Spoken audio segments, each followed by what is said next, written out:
Welcome to blessing today morning glory. എല്ലാവരെയും ഒരിക്കൽ കൂടെ ഒരു പുതിയൊരു എപ്പിസോഡിലേക്ക് ഞാൻ സ്വാഗതം ചെയ്യുന്നു. ഈ പുതിയ ആഴ്ചയിൽ കർത്താവ് ചില പുതിയ കാര്യങ്ങൾ നമ്മൾക്ക് പങ്കുവെക്കാൻ പോവുകയാണ്. നമ്മൾ ചില പുതിയ കാര്യങ്ങൾ പ്രാപിക്കാൻ പോവുകയാണ്. എത്ര റെഡിയാണ്?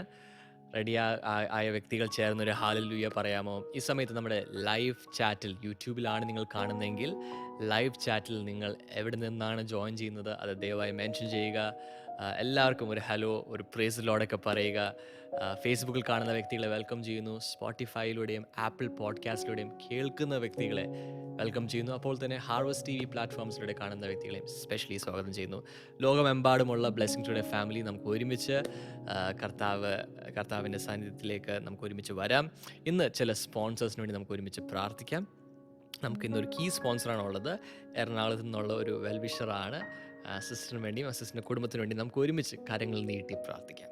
കർത്താവ്, ഞങ്ങൾ ഒരുമിച്ച് പ്രാർത്ഥിക്കുന്നു. സിസ്റ്ററിൻ്റെ ഫാമിലി ബ്ലെസ്ഡ് ആകട്ടെ. കർത്താവെ, ദൈവത്തിൻ്റെ വലിയ അനുഗ്രഹങ്ങൾ ഈ കുടുംബത്തിൽ ഓരോ വ്യക്തികളുടെ മേൽ വരട്ടെ. മൂത്ത മകന് ലഭിക്കുവാനുള്ള പണം കർത്താവെ യേശുവിൻ്റെ നാമത്തിൽ തിരികെ ലഭിക്കുവാൻ വേണ്ടി ഞങ്ങൾ പ്രാർത്ഥിക്കുന്നു. യേശുവിൻ്റെ നാമത്തിൽ കർത്താവെ, ജോലി അനുഗ്രഹിക്കപ്പെടുവാൻ ഞങ്ങൾ ഒരുമിച്ച് പ്രാർത്ഥിക്കുന്നു. കർത്താവ് വലിയ നന്മകൾ സാമ്പത്തിക മേഖലയിലും എല്ലാ ലൈഫിലെ ഏരിയാസിലും കർത്താവിൻ്റെ നന്മകൾ ഇവർ അനുഭവിക്കട്ടെ. കർത്താവെ ബ്ലെസ് ചെയ്ത് പ്രാർത്ഥിക്കുന്നു യേശുവിൻ്റെ നാമത്തിൽ തന്നെ. ആമേൻ, ആമേൻ. Thank you sister for sponsoring. ഇതുപോലെ സ്പോൺസർ ചെയ്യാൻ ആഗ്രഹമുണ്ടെങ്കിൽ സ്ക്രീനിൽ ഡീറ്റെയിൽസ് ഉണ്ട്, ദയവായി കോൺടാക്ട് ചെയ്താലും. ഈ ആഴ്ച കർത്താവ് വലിയ കാര്യങ്ങൾ നമ്മുടെ മതിയിൽ കർത്താവ് ചെയ്യുകയാണ്. നമ്മൾ ഫിലിപ്പീൻസ് ബൈബിൾ സ്റ്റഡി നമ്മൾ കണ്ടിന്യൂ ചെയ്യുകയാണ്. സോ അതിൻ്റെ നെക്സ്റ്റ് ഇൻസ്റ്റാൾമെൻറ്റിലേക്ക് നമുക്ക് ഒരുമിച്ച് കടക്കാം. Over to pastor ഡേമിയൻ.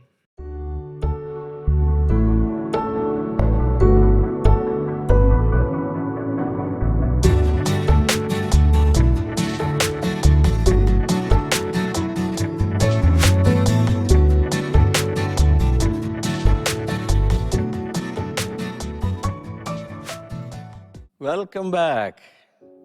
പുതിയൊരാഴ്ചയിലേക്ക് നമ്മൾ പ്രവേശിക്കുന്നു. ആൻഡ് ഫിലിപ്പ് ലേഖനം 3-ാം അധ്യായത്തിലാണ് നമ്മളിപ്പോൾ എത്തി നിൽക്കുന്നത്. അതിൻ്റെ 4 മുതലുള്ള വചനങ്ങളാണ് നമ്മൾ ഇന്ന് ദൈവസന്നിധിയിൽ ധ്യാനിക്കാൻ പോകുന്നത്, ഡിസ്കസ് ചെയ്യാൻ പോകുന്നത്. 1 മുതൽ അങ്ങ് വായിച്ചേക്കാം. ആര് റെഡി? നോട്ട്ബുക്ക്, പെന്നൊക്കെ എടുക്കുക. ഒടുവിൽ എൻ്റെ സഹോദരന്മാരെ, കർത്താവിൽ സന്തോഷിപ്പിൻ. അതേ കാര്യം നിങ്ങൾക്ക് പിന്നെയും എഴുതുന്നതിൽ എനിക്ക് മടുപ്പില്ല. നിങ്ങൾക്ക് അത് ഉറപ്പുമാകുന്നു.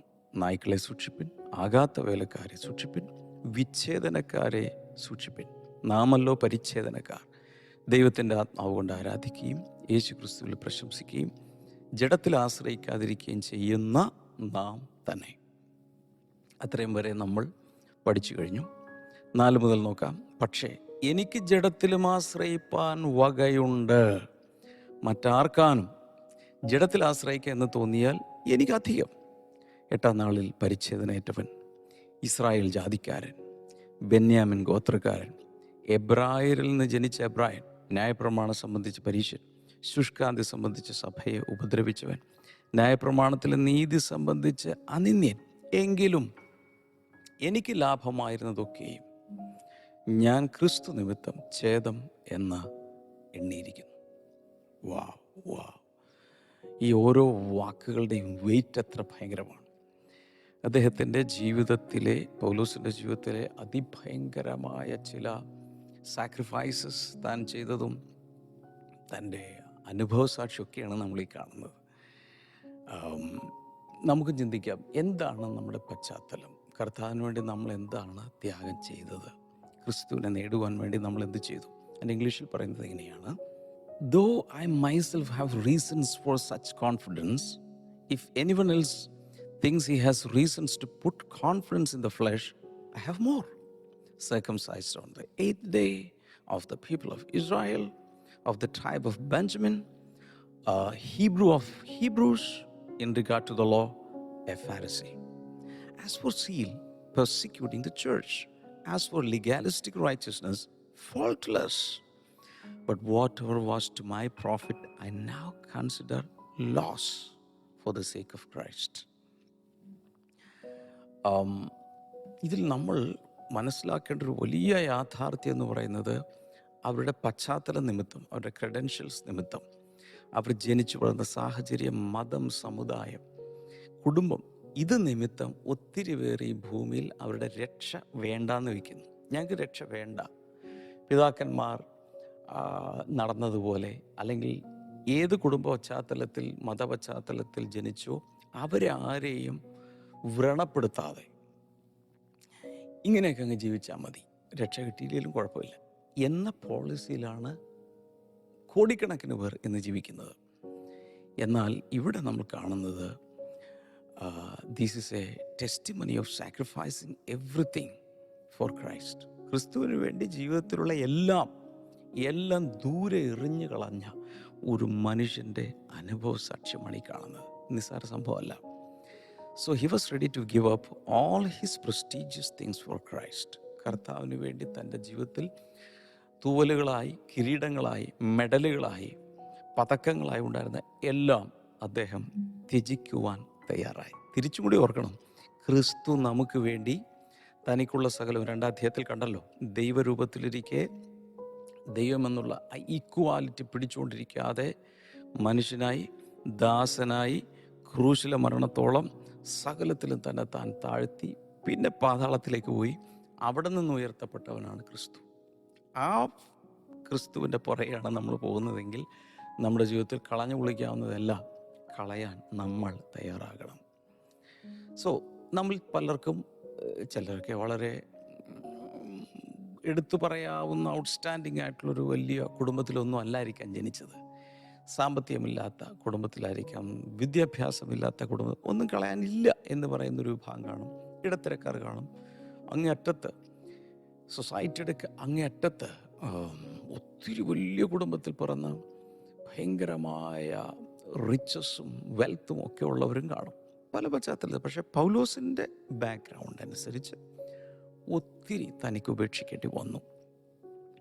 He's not saying this to boast, പൊങ്ങച്ചം പറയാൻ വേണ്ടി, വീമ്പിളക്കാൻ വേണ്ടി, ഞാൻ വലിയ കുടുംബത്തിലായിരുന്നു, എൻ്റെ ഉപ്പാപ്പാക്ക് ഒരു ആന ഉണ്ടായിരുന്നു എന്നും പറയാൻ വേണ്ടിയിട്ടല്ല ഇദ്ദേഹം പറയുന്നത്. But just to convince the people who argued with him about circumcision. എന്നാൽ പരിച്ഛേദനക്കാരായ ആളുകൾ വന്ന് തനിക്കെതിരെ ഒത്തിരി വാദിച്ചപ്പോൾ അവർക്ക് എതിർവാദമായി പറഞ്ഞപ്പോൾ ഈ കാര്യങ്ങൾ പറഞ്ഞതേ ഉള്ളൂ. അല്ലാതെ പൊങ്ങച്ചം പറയാൻ വേണ്ടി അദ്ദേഹം പറഞ്ഞതല്ല. അതിന് കാരണം he wanted to boast only in the Lord. അദ്ദേഹം പറഞ്ഞത് ക്രിസ്തുവേശുവിൻ്റെ ക്രൂശിലല്ലാതെ ഒന്നിലും എനിക്ക് പ്രശംസിപ്പാനിടയാകരുത് എന്ന് അദ്ദേഹം പറയുന്നുണ്ട്.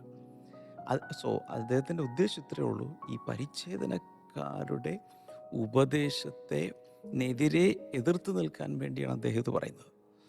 So many people forfeit the great salvation holding on to their tradition, religion, aristocracy, position in community, financial status, etc.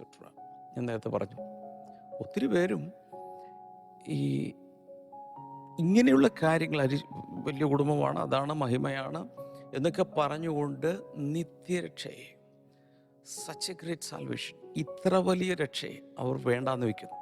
മർക്കോസിൻ്റെ സുവിശേഷം 7-ാം അധ്യായത്തിൽ യേശു പറയുന്നത്, people violate commandments of God to keep the traditions. അവരുടെ പാരമ്പര്യങ്ങളെ, സമ്പ്രദായങ്ങളെ പ്രമാണിക്കുവാൻ വേണ്ടി, പാലിക്കുവാൻ വേണ്ടി, അങ്ങനെയുള്ളവരെ മുറിപ്പെടുത്താതിരിക്കാൻ വേണ്ടി അവർ ദൈവകൽപ്പന വളരെ ഈസി ആയിട്ടങ്ങ് ലംഘിക്കുന്നു. 7-ാം അധ്യായത്തിൻ്റെ 13-ാം വചനത്തിൽ അത് നമ്മൾ കാണുന്നുണ്ട്. എന്നാൽ ഇവിടെ ഈ പറഞ്ഞ ഇന്ന് നമ്മൾ വായിച്ച വായനാ ഭാഗത്ത് Paul's 7 reasons for putting confidence in the flesh. തനിക്ക് വേണമെങ്കിൽ, ജഡപ്രകാരം എന്ന് പറഞ്ഞാൽ ശാരീരിക ജനനമനുസരിച്ച് ഈ ഭൂമിയിലുള്ള കാര്യങ്ങൾ വെച്ച് നോക്കുമ്പോൾ ഒത്തിരി പേർക്ക് ജഡത്തിൽ പ്രശംസിക്കാൻ, ഞാൻ ഭയങ്കരമായ വലിയ കുടുംബമാണ്, മഹിമയൊക്കെ പറയാനുണ്ട്. ആ രീതിയിൽ നോക്കുകയാണെങ്കിൽ 7 കാര്യങ്ങൾ തനിക്ക് ബോസ്റ്റ് ചെയ്യാനായിട്ടുണ്ട്. അതിലൊന്ന്, circumcised on the 8th day. 8ാം നാളിൽ പരിച്ഛേദനയേറ്റവനാണ് ഞാൻ. ഇത് പറയാൻ കാരണം, it was A rule for all the Jews to be circumcised on the 8th day. ഉൽപ്പത്തി പുസ്തകം 17:12, ലേവ്യ പുസ്തകം 12:3 വായിക്കുമ്പോൾ ദൈവത്തിൻ്റെ കൽപ്പനയാണ് 8ാം നാളിൽ ആൺപൈതങ്ങൾ പരിച്ഛേദനയേൽക്കണം, സർക്കംസിഷൻ ചെയ്തിരിക്കണം. എന്നാൽ Ishmaelites did it on the 13th year. ഇസ്മായേല്യരുണ്ട്, ഇസഹാക്കിൻ്റെ പരമ്പരയിൽപ്പെട്ടവരല്ല 8-ാം നാളിൽ പരിച്ഛേദനേൽക്കുന്നവർ, യഹൂദരല്ല എബ്രായരെല്ലാം 8-ാം നാളിൽ പരിച്ഛേദനേൽക്കുമ്പോൾ ഇശ്മായേല്യർ എന്ന് പറഞ്ഞ ഹാഗാറിൽ ജനിച്ച സന്തതിയായ ഇശ്മായേല്യർ അത് 13-ാം വയസ്സിലാണ് ഏൽക്കുന്നത്. ഉൽപ്പത്തി പുസ്തകം 17-ാം അധ്യായം 25-ാമത്തെ വചനത്തിൽ ഇത് പറയുന്നുണ്ട്.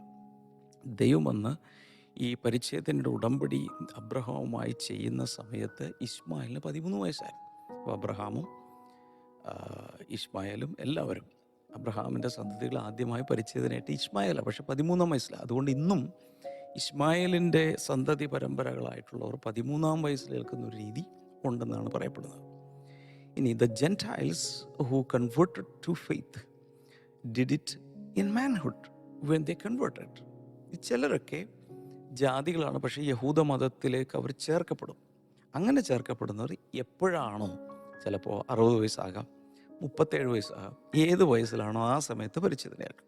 But Paul is way ahead than to all others, obeying the command as it is.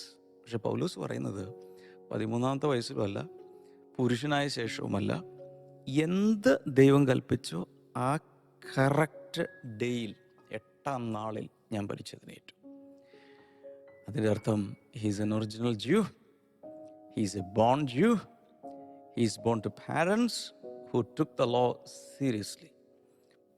തൻ്റെ മാതാപിതാക്കൾ ദൈവത്തിൻ്റെ ന്യായപ്രമാണത്തെ വളരെ ഗൗരവമായി കണ്ടവരാണ്.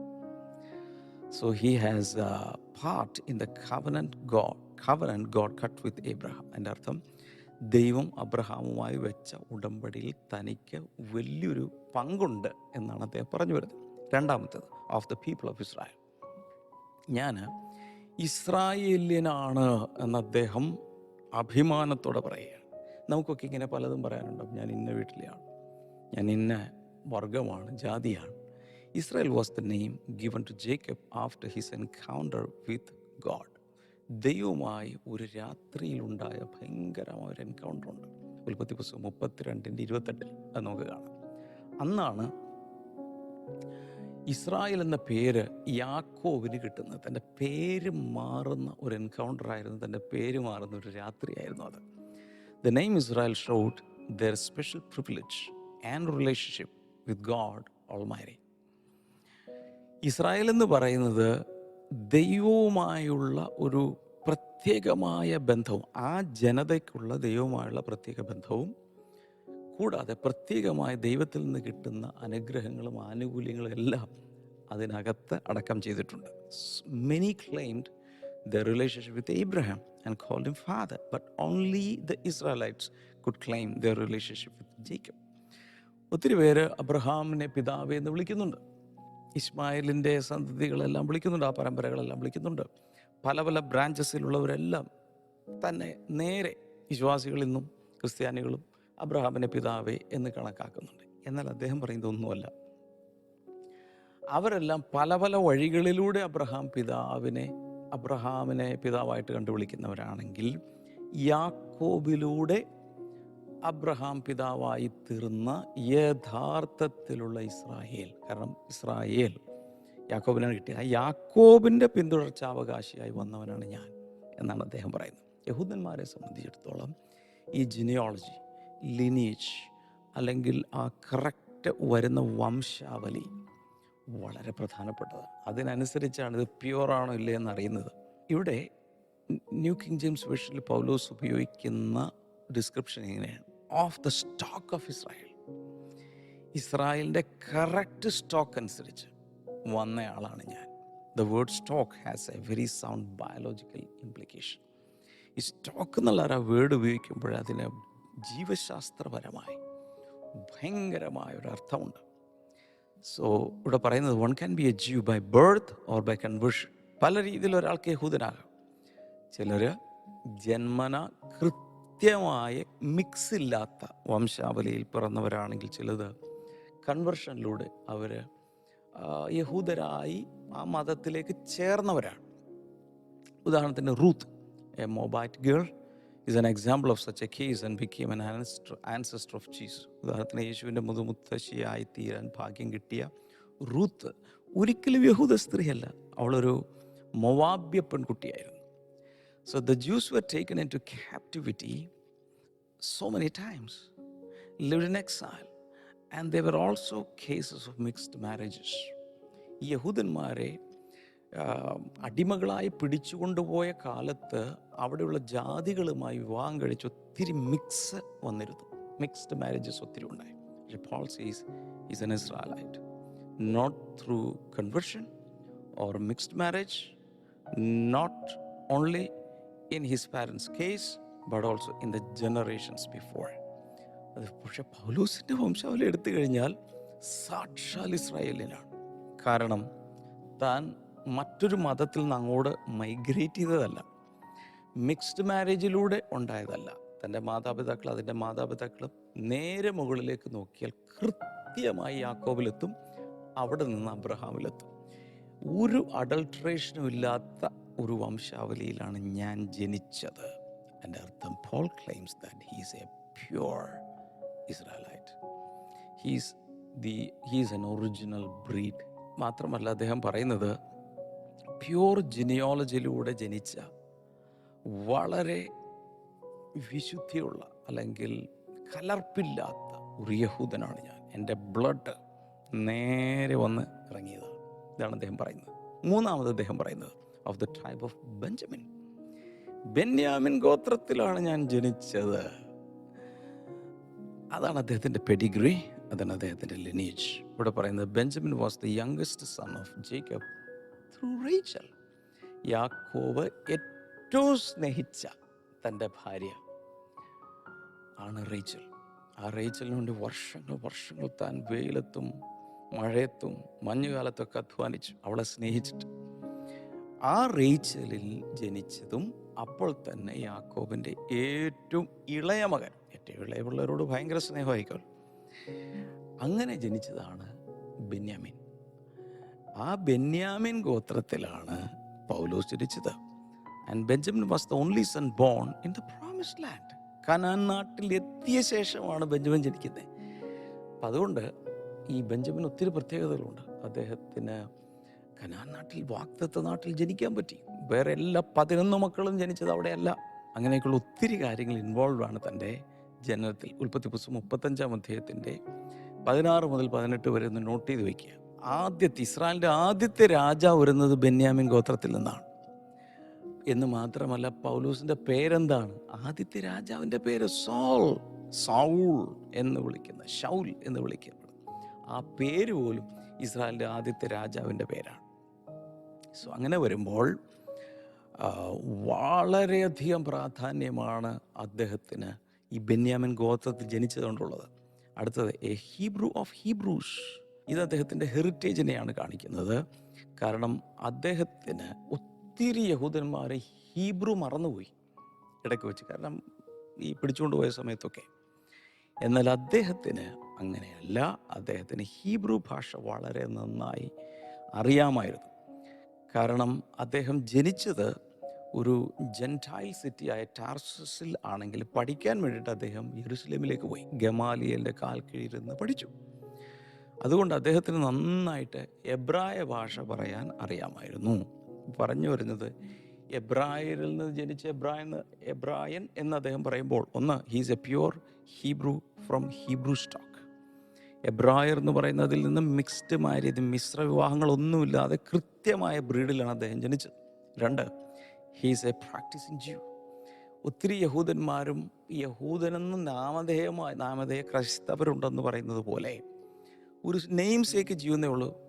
ദൈവത്തിലുള്ള വിശ്വാസമോ വചനമോ ഒന്നും അറിയില്ലായിരുന്നു. എന്നാൽ അദ്ദേഹം അങ്ങനെയല്ല. He's a practicing Jew. വളരെ തീക്ഷ്ണതയോടെ he spoke his mother tongue Hebrew. എന്ന് മാത്രമല്ല പൗലോസിന് എബ്രായ ഭാഷ വളരെ വശമായി നന്നായിട്ട് സംസാരിക്കുമായിരുന്നു. മാത്രമല്ല ഗമാലിയലിൻ്റെ കാൽ കീഴാണ് അദ്ദേഹം മെൻറ്റർ ചെയ്യപ്പെട്ടത് അല്ലെങ്കിൽ പഠിച്ചത്. ഈ ഗമാലിയലാണെങ്കിൽ ഈ സൻഹെഡ്രിൻ സംഘത്തിൻ്റെ ഹെഡായിരുന്നു. അദ്ദേഹം ഹിലേൽ ദ എൽഡർ, ഒരുപക്ഷെ നിങ്ങൾ കേട്ട് കാണും. ഭയങ്കരമായി 2 സ്കൂൾ ആണ് അവിടെ ഉണ്ടായിരുന്നത്. അതിലൊന്നാണ് ഹിലേൽ എന്ന് പറയുന്ന റബ്ബായുടെ സ്കൂൾ. അദ്ദേഹത്തിൻ്റെ ടീച്ചിങ്സ്. അദ്ദേഹത്തിൻ്റെ കൊച്ചുമകനാണ് ഈ ശൗൽ എന്ന് പറയുന്നത്. കേട്ടല്ലോ, അദ്ദേഹത്തിൻ്റെ കൊച്ചുമകനാണ്. അങ്ങനെ നോക്കുമ്പോൾ ഭയങ്കരമായ വചനപാണ്ഡിത്യത്തിൻ്റെ പാരമ്പര്യമുള്ള തലമുറകളിൽപ്പെട്ടയാളാണ് അദ്ദേഹം. അങ്ങനെ നോക്കുമ്പോൾ അദ്ദേഹം ഒരു 3-ാം തലമുറ യഹൂദ റബ്ബിയാണ്. ഓറൽ തോറ അദ്ദേഹത്തിന് ഭയങ്കരമായിട്ട് അറിയാമായിരുന്നു. സോ അങ്ങനെ വളരെ പ്രധാനപ്പെട്ട എബ്രായിൽ ജനിച്ച എബ്രായ എന്ന് പറയുമ്പോൾ വളരെ ഒരു ഒരു ഒരു ഒരു സൊസൈറ്റിയിൽ ഭയങ്കരമായി എലീറ്റ് ക്ലാസ്സിൽ വരുന്ന ഒന്നാണെന്നുള്ളത് നമ്മൾ മനസ്സിലാക്കണം. അടുത്തത്, in regard to the law, a Pharisee. മാത്രമല്ല, ന്യായപ്രമാണം വെച്ച് നോക്കുവാണെങ്കിൽ താനൊരു പരീശനാണ്. അത് അദ്ദേഹത്തിൻ്റെ ലീഗലിസത്തെയാണ് കാണിക്കുന്നത്. ഇതിൻ്റെ അർത്ഥം ഈ ഫാരിസി എന്ന് പറഞ്ഞാൽ സെപ്പറേറ്റഡ് വൺസ്, കോൺസെക്രേറ്റഡ് വൺസ് എന്നാണ് അർത്ഥം, വേർതിരിക്കപ്പെട്ടവർ. കാരണം അവർ സാധാരണ മനുഷ്യരുടെ എല്ലാ ജീവിത രീതികളിൽ നിന്നും വിശ്വാസങ്ങളിൽ നിന്നെല്ലാം വേർതിരിക്കപ്പെട്ട വേറൊരു സെക്റ്റായിരുന്നു, വേറൊരു കമ്മ്യൂണിറ്റി ആയിരുന്നു. So they have probably emerged out of the scribes in the time of Ezra. ഇസ്രായുടെ കാലത്തുണ്ടായിരുന്ന ശാസ്ത്രിമാരുണ്ട്, വചനം എഴുതുന്നവർ, എന്ന് വെച്ചാൽ ഓരോ കോപ്പികൾ ഉണ്ടാക്കുന്നവർ, എഴുതുന്നവർ. അതിൽ നിന്ന് വന്നതാകാം പരീശന്മാരെന്നാണ് പറയപ്പെടുന്നത്. ആൻഡ് അതോ സെപ്പറേറ്റ് ഗ്രൂപ്പും ആകാം. ഇനി അടുത്തത്, they were considered the most expert and accurate expositors of the Jewish law. യഹൂദന്മാരുടെ ന്യായപ്രമാണത്തെ ഏറ്റവും നല്ല രീതിയിൽ വ്യാഖ്യാനിക്കാൻ കഴിഞ്ഞിരുന്നത് പരീശന്മാർക്കാണെന്നാണ് അന്ന് വിശ്വസിക്കപ്പെട്ടുകൊണ്ടിരുന്നത്. സോ അങ്ങനെ പരീശന്മാരിൽ നിന്ന് ജനിച്ച പരീശൻ എന്നൊക്കെ പറയുമ്പോൾ ഭയങ്കരമായ ക്രെഡിറ്റാണ് അതിനുള്ളത്. 6-ാമത്തത്, as for zeal persecuting the church. ഇനി തീഷ്ണത സംബന്ധിച്ച് എങ്ങനെയുണ്ട്? സഭയെ വരെ ഉപദ്രവിച്ചയാളാണ്. അത്രയ്ക്ക് യഹൂദ മതത്തിൽ താൻ തീഷ്ണതയുണ്ടായിരുന്നു. കർത്താവ് എന്ന് പറഞ്ഞ I M A zealous God, ഞാൻ തീഷ്ണതയുള്ള ദൈവമാണ്. അതുകൊണ്ട് ഇദ്ദേഹത്തിനും ഭയങ്കര തീഷ്ണതയായിരുന്നു. സങ്കീർത്തനങ്ങൾ 69:9 സമയം കിട്ടുമ്പോൾ വായിച്ചു നോക്കുക. അവിടെ പറയുന്നത്, for zeal of your house consumes me. നിന്റെ ആലയത്തെക്കുറിച്ചുള്ള എരിവ് എന്നെ തിന്നു കളഞ്ഞിരിക്കുന്നു. ഇത് കർത്താവിനെ കുറിച്ച് കൂടെ ബാധകമാണ്. അതുപോലെ തീഷ്ണതയുണ്ടായിരുന്നൊരു മനുഷ്യനാണ് അദ്ദേഹം. അങ്ങനെ വന്ന് സഭയെ വരെ അദ്ദേഹം പീഡിപ്പിച്ചു. സ്തെഫാനോസിനെ കൊല്ലുവാൻ വേണ്ടി കൂട്ടുനിന്നു. 7-ാമത് അദ്ദേഹം പറയുന്നത്, ആസ് ഫോർ ലീഗാലിസ്റ്റിക് റൈച്ചസ്നസ് ഫോൾട്ട്ലെസ്.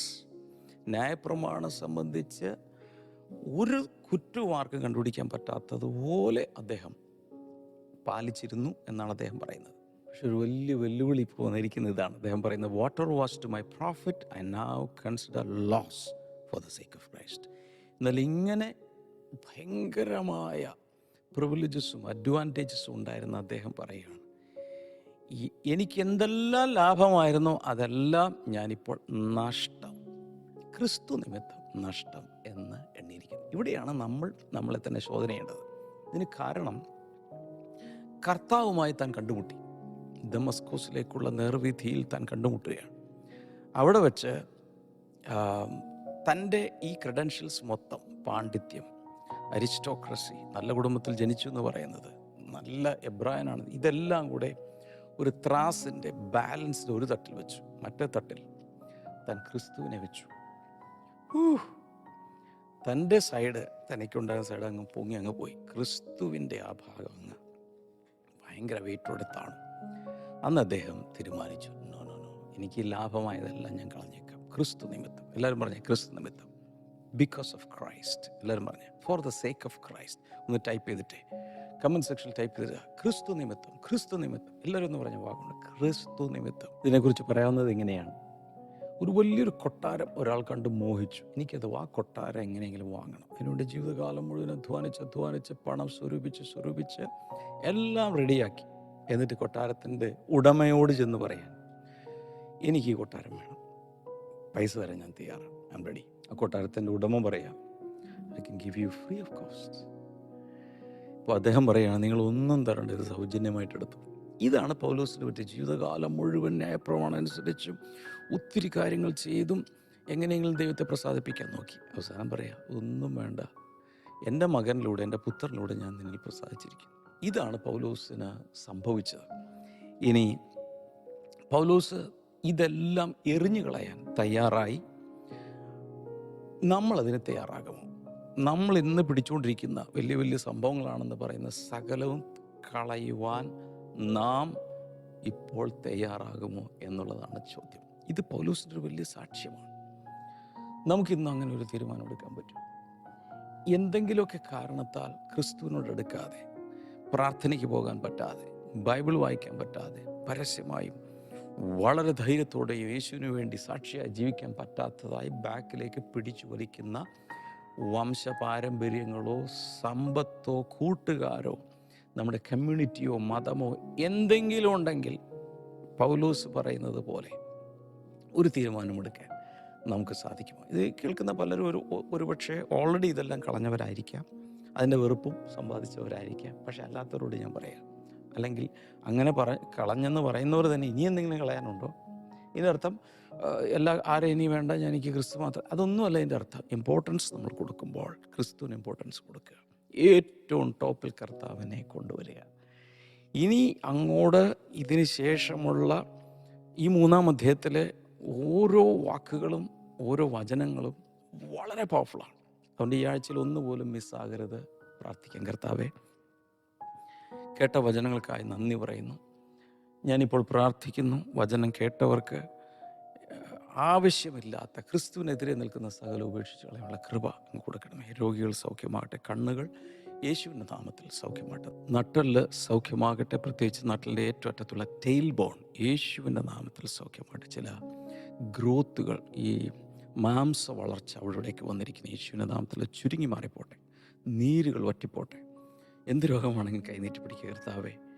എല്ലാവരും അങ്ങ് തൊടുന്നതിനായും സൗഖ്യമാക്കുന്നതിനായും നന്ദി, യേശുവിൻ്റെ നാമത്തിൽ. ആമേൻ. God bless you all. See you tomorrow. Bye-bye.